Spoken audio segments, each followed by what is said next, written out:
tous, on se retrouve dans une nouvelle vidéo aujourd'hui où je vous donne mon avis sur la série des Chroniques de Zombieland de Jenna Showalter. Alors la saga est en 3 tomes. Alors le premier tome, Alice au pays des zombies.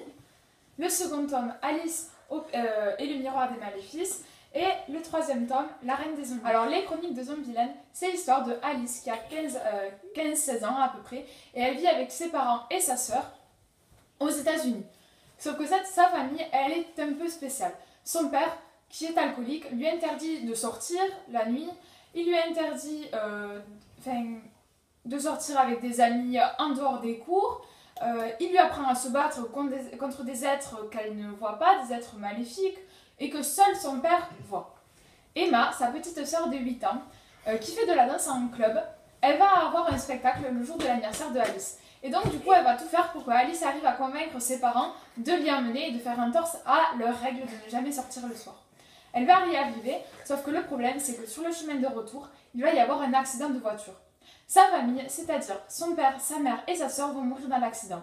Sauf que Alice, elle, en se réveillant, va voir que ses parents ne sont pas morts d'une mort naturelle, mais sont morts dévorés par des êtres maléfiques. Attention, dans cette partie, il risque d'y avoir des spoils, alors alerte, alerte, alerte.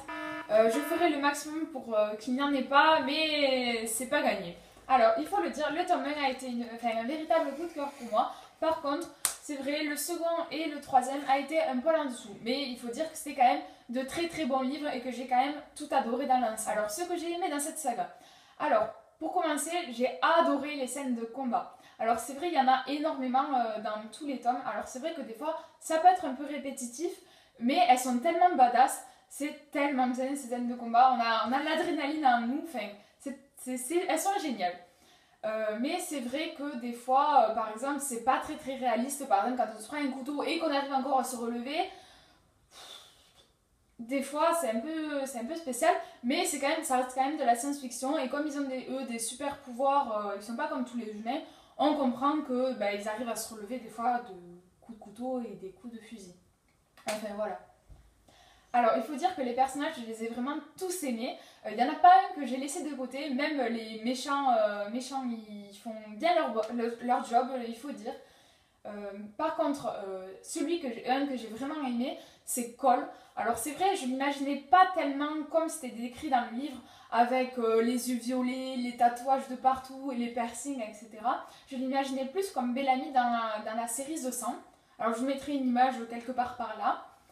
Mais en plus d'être beau, il était intelligent, il est loyal, courageux, mais aussi il a quand même quelques défauts, il est impulsif, il prend souvent des décisions un peu pas vraiment très logiques par rapport à son couple avec Alice.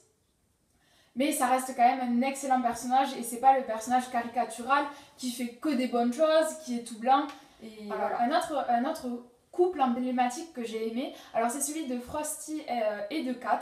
Alors eux deux, c'est toute une histoire de grand amour, ils ne veulent jamais s'avouer vraiment leurs sentiments, à toujours se séparer pour un oui et pour un non. Alors c'est vrai, des fois ça peut être un peu lassant, parce que c'est toujours ça, mais il faut dire que chacun a de lourds secrets à cacher, surtout Kat. Et la troisième chose que j'ai aimée, c'est les scènes de rebondissement. Alors dans l'histoire, il y a plein de rebondissements, on ne s'amuse jamais, et on a juste, on peut pas le laisser, quoi. On est obligé de tourner les pages jusqu'à que ce soit la fin, et quand c'est la fin, on est bien dégoûté, il ne tarde plus que le second tome ou le troisième, ou la fin.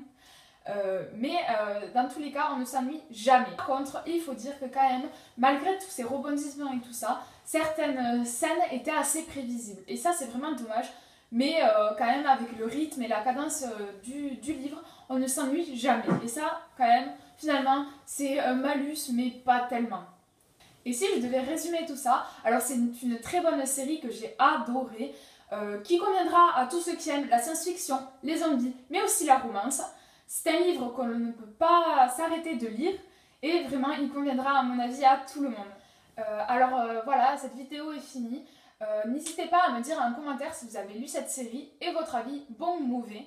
N'hésitez pas aussi à me dire si je vous ai donné envie de le lire si vous ne l'avez toujours pas lu. Et en tout cas, moi je vous dis à la prochaine. Bye!